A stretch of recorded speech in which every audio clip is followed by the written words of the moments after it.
ఏపీలో ఈసారి ఎన్డీఏ కూటమిదే అధికారమన్నారు కేంద్ర హోంమంత్రి అమిత్ షా. 25 పార్లమెంట్ స్థానాల్లో 17 స్థానాలను కైవసం చేసుకుంటామని ఆయన ధీమా వ్యక్తం చేశారు. దేశంలోనూ 400కు పైగా స్థానాలు తమవేనని మరోసారి స్పష్టం చేశారు అమిత్ షా.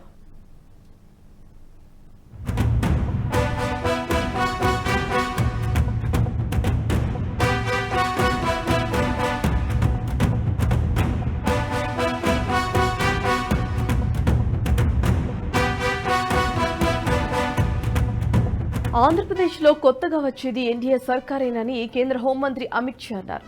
రాష్ట్రంలో తెలుగుదేశం, జనసేన పార్టీలతో కలిసి బీజేపీ ప్రభుత్వాన్ని ఏర్పాటు చేస్తుందని ధీమా వ్యక్తం చేశారు. ఏపీలో తాము దాదాపు 17 లోక్సభ స్థానాలను గెలుచుకుంటామని విశ్వాసం వ్యక్తం చేశారు. సార్వత్రిక సమరంలో దేశవ్యాప్తంగా 400కు పైగా సీట్లు సాధిస్తామన్నారు.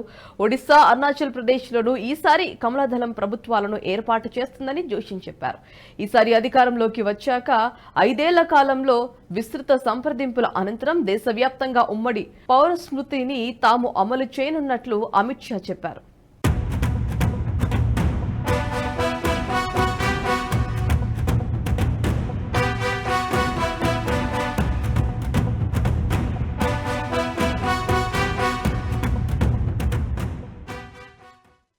దేశంలో జమిలీ ఎన్నికల నిర్వహణకు సమయం వచ్చేసిందని అమిత్ షా అన్నారు.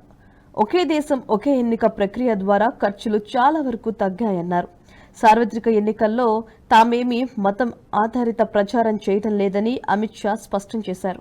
ఒకవేళ ముస్లిం రిజర్వేషన్లకు వ్యతిరేకంగా మాట్లాడటం, ఆర్టికల్ 370 రద్దును చూపుతూ ఓట్లు అడగటం, యూసీసీని అమలు చేస్తామని చెప్పడం మతం ఆధారిత ప్రచార కార్యకలాపాలే అయితే బీజేపీ అలాంటి ప్రచారం చేసిందని, ఇక ముందు కొనసాగిస్తుందని స్పష్టం చేశారు.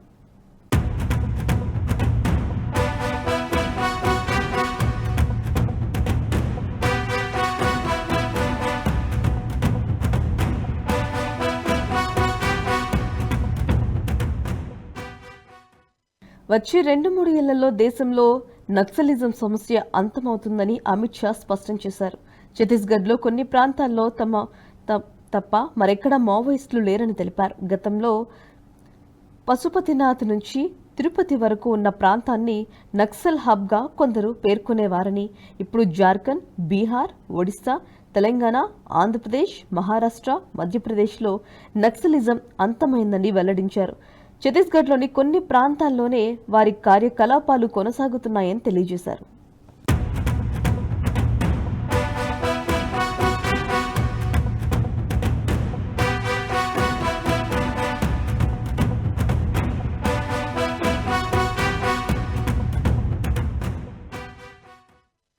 జమ్మూ కాశ్మీర్లో ఈసారి వేర్పాటువాదులు కూడా అత్యధికంగా ఓటింగ్లో పాల్గొన్నారని అమిత్ షా తెలిపారు.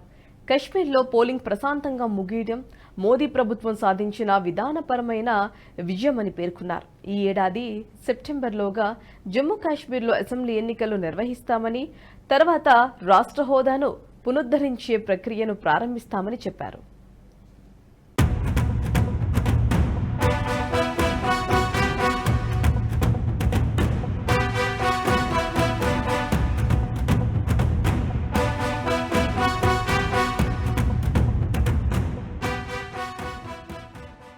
ఈ వీడియో మీకు నచ్చినట్టయితే లైక్ చేయండి, 10 మందికి షేర్ చేయండి. అలాగే కామెంట్ల రూపంలో మీ అభిప్రాయాలను మాతో పంచుకోండి. Nationalist hub group of channels ను సబ్స్క్రైబ్ చేసుకుని తెలుగునాట జాతీయవాద జర్నలిజాన్ని ప్రోత్సహించండి. ఈ వీడియో కింద ఉన్న బెల్ ఐకాన్ పై క్లిక్ చేయడం మర్చిపోవద్దు.